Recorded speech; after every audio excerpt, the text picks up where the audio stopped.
Welcome to the deep dive. Hi, everyone. So today, we are addressing you directly because our mission today is to explore the absolute cutting edge of regenerative intimate health. Yeah, it's a wildly fast-moving area of medicine right now. It really is. And specifically, we're comparing two major buzzwords that, you might have heard about if you're looking into vulvovaginal rejuvenation.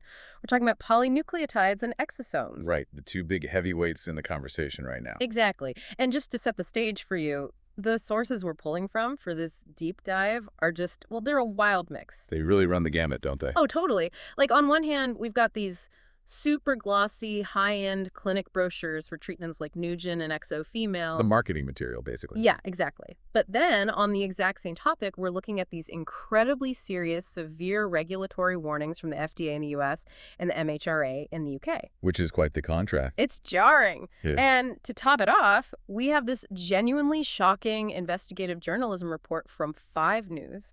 That report really blew the lid off what's actually happening in some of these clinics. It did. So, okay, let's unpack this. Because both of these treatments are, they're promising these miraculous non-surgical results for intimate health. Right. But the reality is, one of them is a highly regulated, remarkably safe procedure. And the other, it's basically at the center of a massive legal and medical controversy across both the UK and the US. It's basically the Wild West for that second one.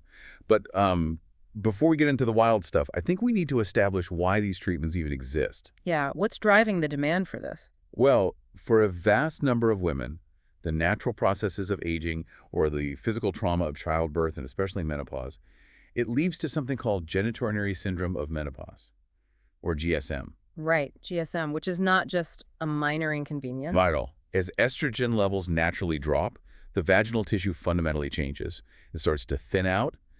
It loses its natural hydration mechanism, so it dries out severely. Yeah. And the collagen network just sort of degrades, so it loses elasticity. And from the clinic materials we read, the symptoms of that are, they're severe.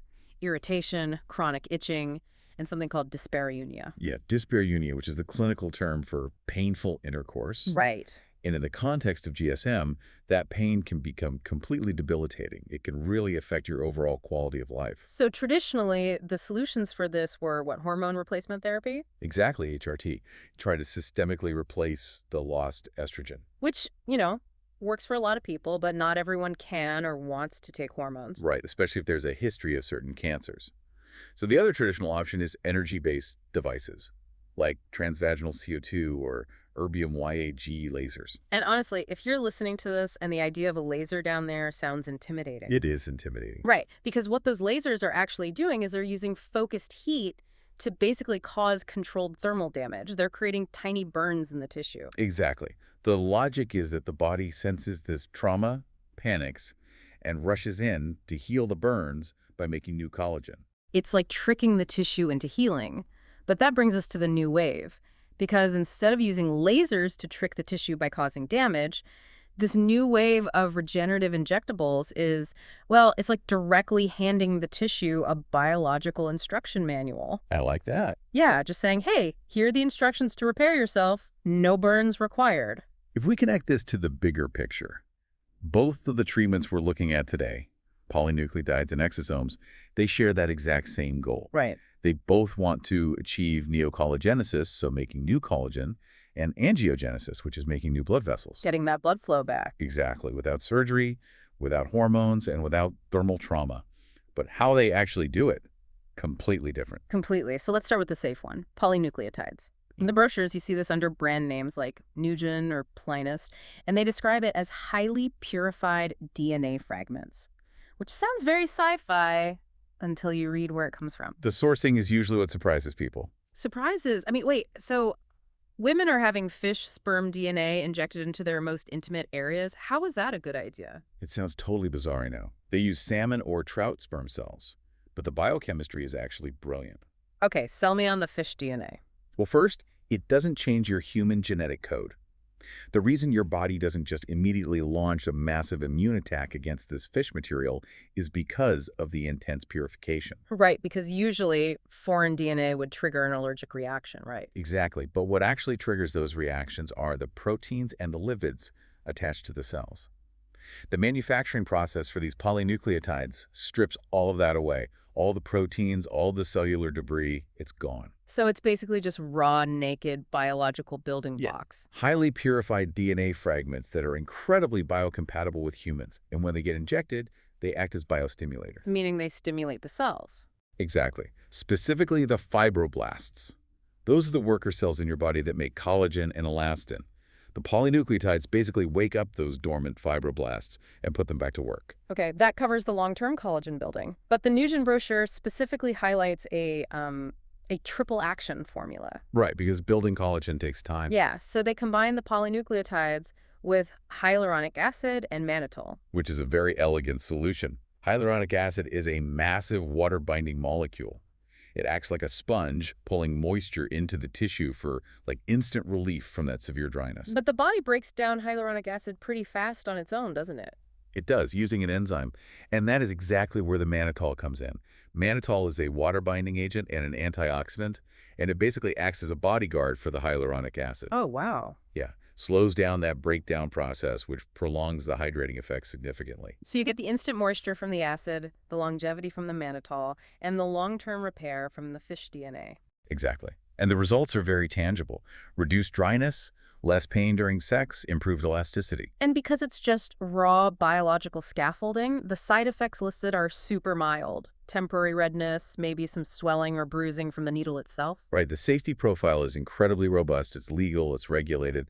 But there's one rare but very real caveat that the sources mention. The allergy risk. Yes, because it is ultimately derived from fish, anyone with severe anaphylactic level fish or seafood allergies needs to be extremely cautious. It's a contraindication. That makes sense. Better safe than sorry. So if polynucleotides are this highly effective, safe, legal option, here's where it gets really interesting. Oh, yeah. Because we have to talk about exosomes.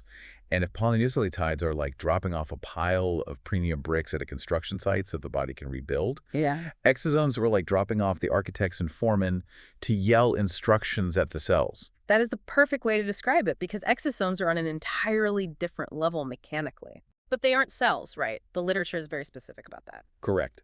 They are not cells. They are nanoscale extracellular vesicles. Which means? Basically, tiny lipid-encased sacs, fat bubbles. They are secreted by cells, usually in this context adipose-derived mesenchymal stem cells. Stem cells from human fat tissue. Exactly. But they take these tiny bubbles that the stem cells sweat out, and those bubbles act as messengers. They carry proteins, lipids, and most importantly, genetic material, mRNA and microRNA. They literally carry genetic instructions from a donor stem cell. Yes. And when they hit a recipient cell in your body, they fuse with it and drop off that payload, literally telling your older, damaged cells how to behave like young, regenerative cells. And the promises they make with this are wild. Looking at the Exo Female procedure brochure, they claim it stimulates massive collagen, promotes new blood vessels, suppresses inflammation, and even regulates vaginal pH to stop bacterial infections. The theoretical appeal is huge, because traditional stem cell therapy uses live cells, which your immune system attacks. Right, because it sees a foreign nucleus. Exactly. But exosomes don't have a live nucleus, so theoretically, they slip past the immune system while still delivering that intense regenerative power. Okay, so if exosomes are this incredible, magical messenger system, why are we seeing massive warnings from the FDA, the MHRA, and the UK's Department for Business and Trade? Because the reality of how these are being used right now is a regulatory nightmare. We have to be very clear here. Currently, human-derived exosomes for cosmetic or aesthetic injection are completely illegal. Completely illegal. Not just uncertified, but banned. Banned.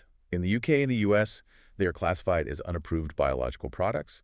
In Europe, they're considered advanced therapy medicinal products, or ATMPs. Which means they need, what, years of clinical trials? Exactly. And to date, there's not a single FDA or MHRA-approved exosome product for aesthetic injection. Zero. Wow, which makes the 5 News investigations so crazy to read. Oh, that report is shocking. Right.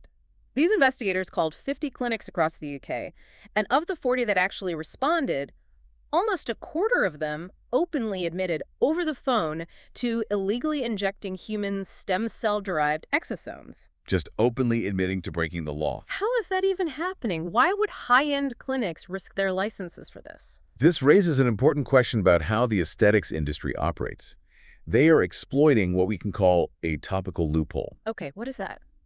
Well, plant-derived or animal-derived exosomes are perfectly legal in the UK and US, but only if they are used topically as cosmetics. Like a skin cream. Right, like a serum you rub on after a microneedling facial.